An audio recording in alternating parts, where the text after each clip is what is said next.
Morning and welcome to what I believe is the fifth Photoshop tutorial. Now at this point you are getting to the more involved and exciting projects, and I'm really looking forward to this. This project and then the next two, so there's going to be three total, are all going to be a little bit more creative and involved. You're not going to be just following along exactly with what I'm doing. You're going to be taking the skills that I'm going to show you and making it into your own artwork. So for this project, we are going to be making a hybrid animal. So I don't know if you've seen those online or if you've even done them before in the past, but they're a lot of fun and I want you to have humor with it when you're doing it. To get us started out, here's just a little compilation of some interesting ones that people have made in the past. So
all right. I think you all get the picture. So I hope that you're excited at this point to make one of these, because I am. Feel free to go back at any point and look at this video for inspiration, or to go online to find it or to find others like it for inspiration.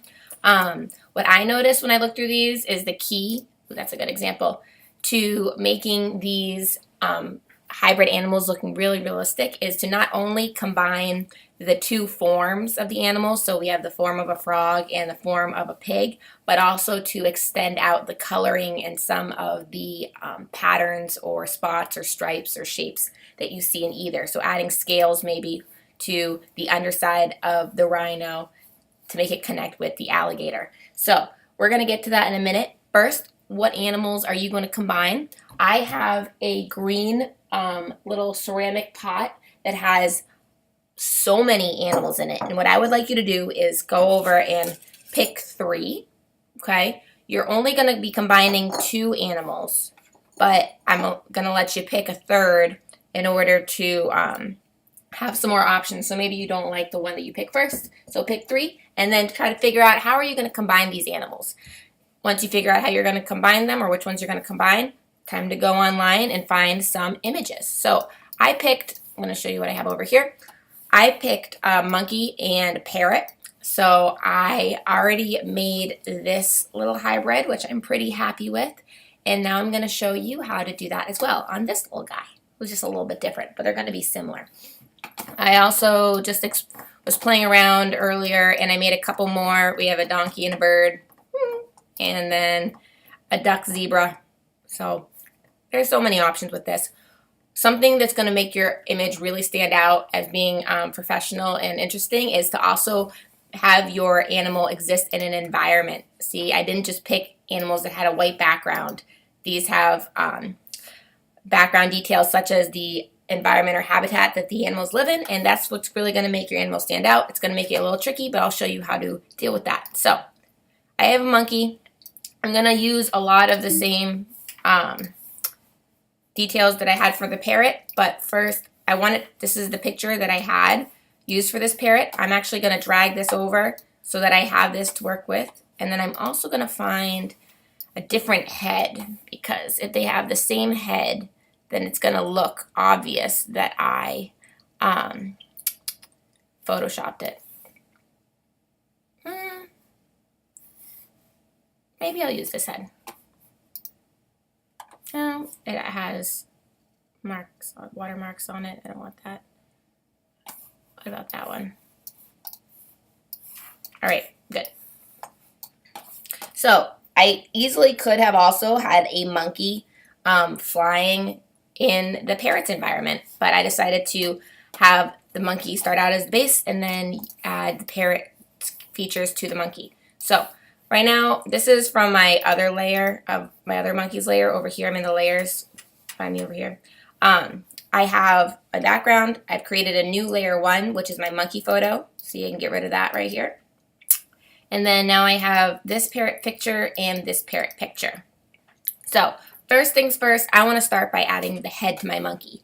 Now I'm pretty lucky in that this picture is kind of lined up already, but I don't know if I need to make this image any bigger so that it happily fits the monkey's body. But I can't really see right now because the image is covering out the monkey. I'm going to show you a little trick over here. Follow me to the right. See how it says opacity? That's dealing with how see-through something is, how transparent. If I bring this down to, let's say, 50% or a little lower, see how now this entire layer 7 is now going to be kind of transparent, and I can always bring it back up again. But I'm going to line this up over here. Command T for free transform. I'm going to drag it so that it's a little bit bigger, because I want my parrot to be bigger. I think that's going to look good, and I can always readjust this later, because remember they're in different layers. Excuse me. So I'm going to hit enter, return, and now I'm going to bring my opacity back up to 100. Okay. I'm now going to go around and I'm going to delete what's around the parrot. Remember, you do that by going over here to the quick selection tool, selecting everything that you want to stay, doing the minus or control to get rid of it if you grab anything extra. Oh, it's so smart. Okay. I think I don't want any of that because it's not going to fit in it, because I want its feet to still be monkey feet.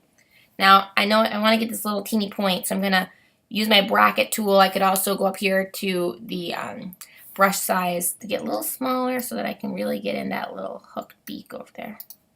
Okay, good. Now, if you remember, go up to select, inverse, and now making sure I'm on the right layer, delete, deleted everything else around. Okay.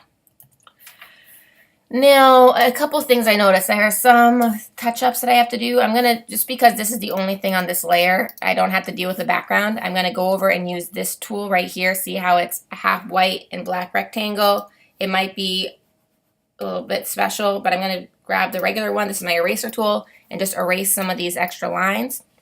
I'm also going to go up and erase some of the extra little edges that were created, because you don't want it to look like your animal is outlined. Even if it kind of fades away and is softer as it goes back, it's going to look more realistic than if there's this like really jarring black outline around it.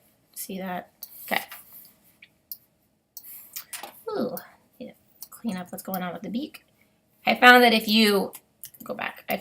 you make your brush smaller while doing this, then you'll be able to get those edges a little sharper. I can also play around up here with how hard my edge of my eraser is, but I like to keep it soft just because then it's a little bit more realistic.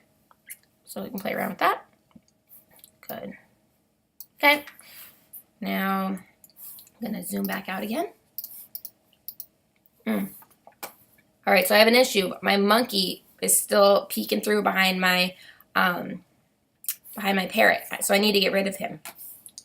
So if I hide this layer over here, if I go and do the same thing I just did with my parrot with selecting the right layer, the eraser tool, now it's going to create this white background, and that's not going to look good at all. Okay, so I'm going to use the stamp tool, just like you did or the clone stamp tool, when you made the girl disappear from the beach. I'm going to grab a little bit of the background. You can imagine that it makes it a lot easier to do this if you have one of these kind of blurry black backgrounds. And I'm going to start erasing. Now this isn't working very well. Why isn't it working very well? Because if I go up here to this bar, which gives me all of my stats on my clone stamp tool, I notice my opacity is set to 43. I want it to be really absolute, and if we learn from when we were talking about opacity over here, that has to deal with how see-through it is. So if I make it 100%, now it's going to be a lot less see-through. So I'm going to kind of work my way around, grabbing from different areas. So I need to fill in this section. And this is what I'm talking about when I say it's going to take a little bit more creative prowess almost to kind of smooth in this background, make it look like I haven't been here. That's one of the tricks to Photoshop and photo editing, is you don't want it to look like someone came in and edited it. You want it to look like this is just an untouched photograph. Okay. How does that look? Get in there. Oops, don't want that. Okay, let's see what it looks like with this guy. Looks pretty good. I'm going to get rid of just a little bit more down here. Okay, beautiful. Now, I want to get rid of some of this stuff. I'm thinking right now. I'm going to select this wing.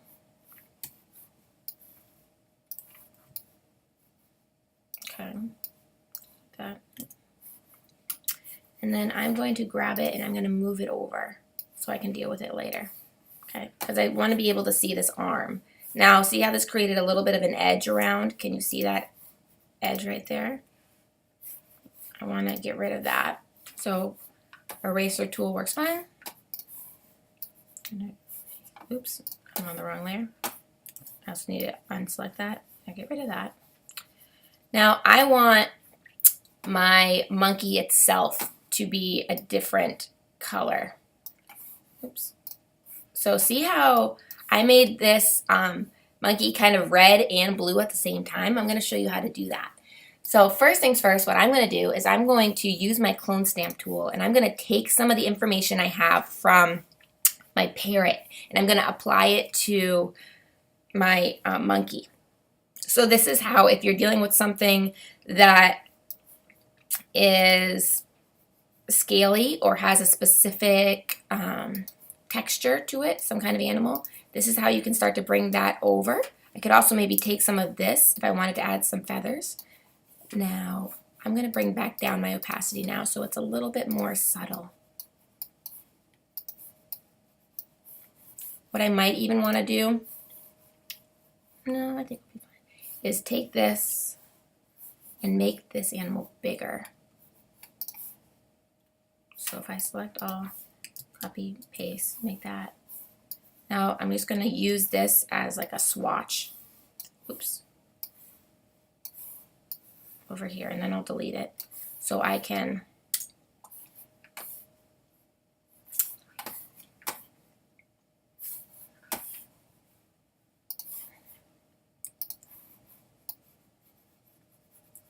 play around with more of that area. How's that look? It's getting there, huh? Now I definitely want to grab from what's close by on this so that it looks realistic. And I'm going to go quiet a little bit here as I'm playing around with this because, like I said, every image is going to be different. So what I'm doing with this right now might be completely different than how you're going to address your animal, because I don't know the specific details or images that are present in yours. But you just got to kind of go with it and figure it out. So it's almost like I'm painting on, but I remember my goal right now is to make everything look really realistic. So if it doesn't look realistic, then people are going to know, well, obviously you're going to know that I'm photoshopping. I'm using Photoshop to manipulate it. Obviously this animal, hopefully you know this animal doesn't exist in real life, but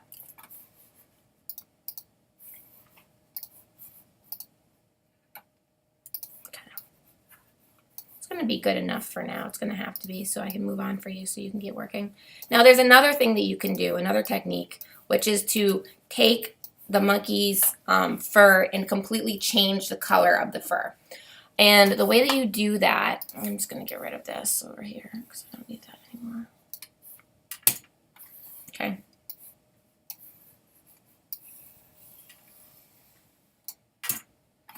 The way that you do that is by selecting the layer that has the monkey. All right, I'm there. And then selecting the area that you want to change the color to. So sometimes you'll, like maybe if you're doing a mouth, you want to change the color of the mouth but not the teeth. So maybe you want to mask out the teeth area. Right now I'm going to make sure that my stick isn't involved in this because I don't want my stick to be a different color because then it'll be really noticeable that something came through and manipulated this.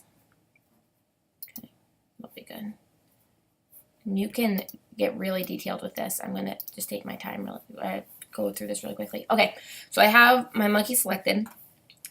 This is my layer over here. If I create I'm going to create an adjustment layer. So see this little circle that's half white, half black? If I click on that with this layer selected, it's going to bring up this bar. I'm going to go to color balance.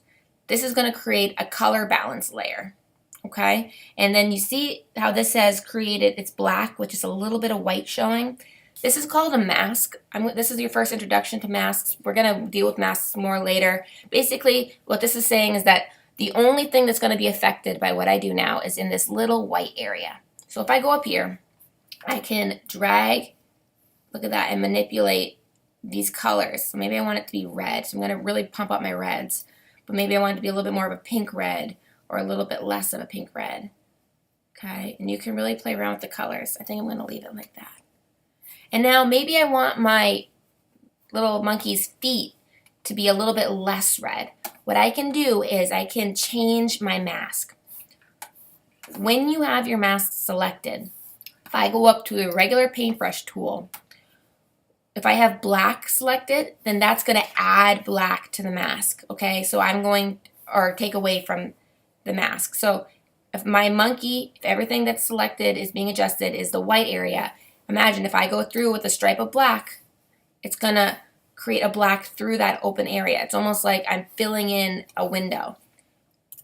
So I'm going to use that to take away my monkey feet. If I want it to be subtle, I can make my opacity lower. There's a theme going through this using these opacities. Okay. But maybe I decided that I want there to be a little bit less of that now. So I can go back and change my black to white. And now I'm going to create that opening a little bit more. And if you could see, it's changing over here. But if that doesn't make sense to you, then you don't have to use masks right now to manipulate your image. But it is a really important skill to learn, and you will be learning it further down the way. I will explain it again.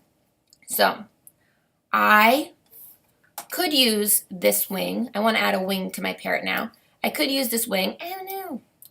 But it gets cut off at the bottom. So it's actually not a really good wing to use because I want to make sure that my wing goes all the way down. I'm going to delete it so it's not here anymore. I need to delete some more of that. I didn't lasso tool that very well. Let's get rid of that. So I'm going to use the wing from the other monkey, and I think that I'll still be able to make them look different. So I'm going to take this. I'm not going to talk, but I'm sure you can follow along. Command T for free transform. Drag it a little bit bigger. Make my wing a little bit bigger. Now I'm going to hit enter. I'm going to select just the wing.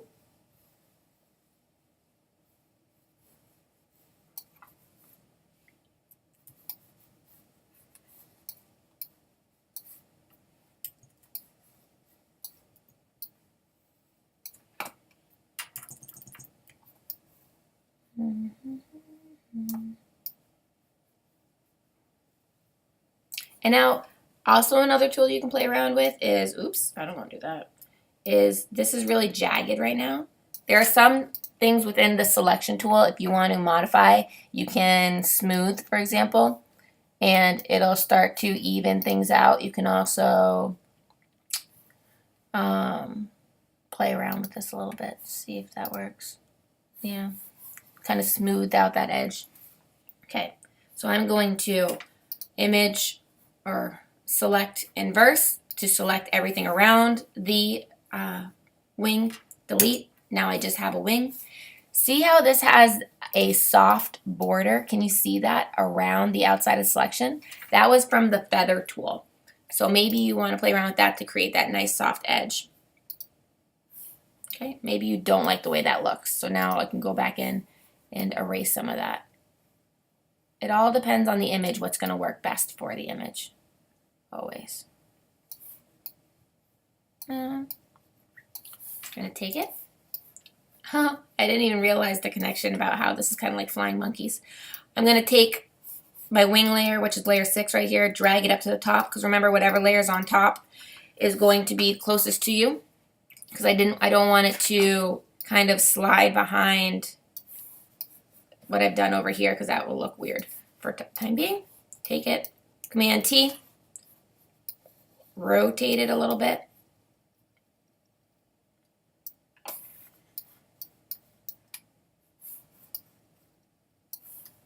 It's a little bit bigger. Maybe I could even drag it if I wanted it to be a little thicker. Okay, now these are the final touches that really matter to make things look realistic and good. I do want to create a mask right now from this layer to erase out some of the shoulder, and also to make it look like the wing is going behind the stick. There's 2 ways to do this. I can either erase directly onto my wing. Okay, see how that's a hard edge? I could make this, it's really soft, but if I make this right here bigger, it'll make it a little more subtle.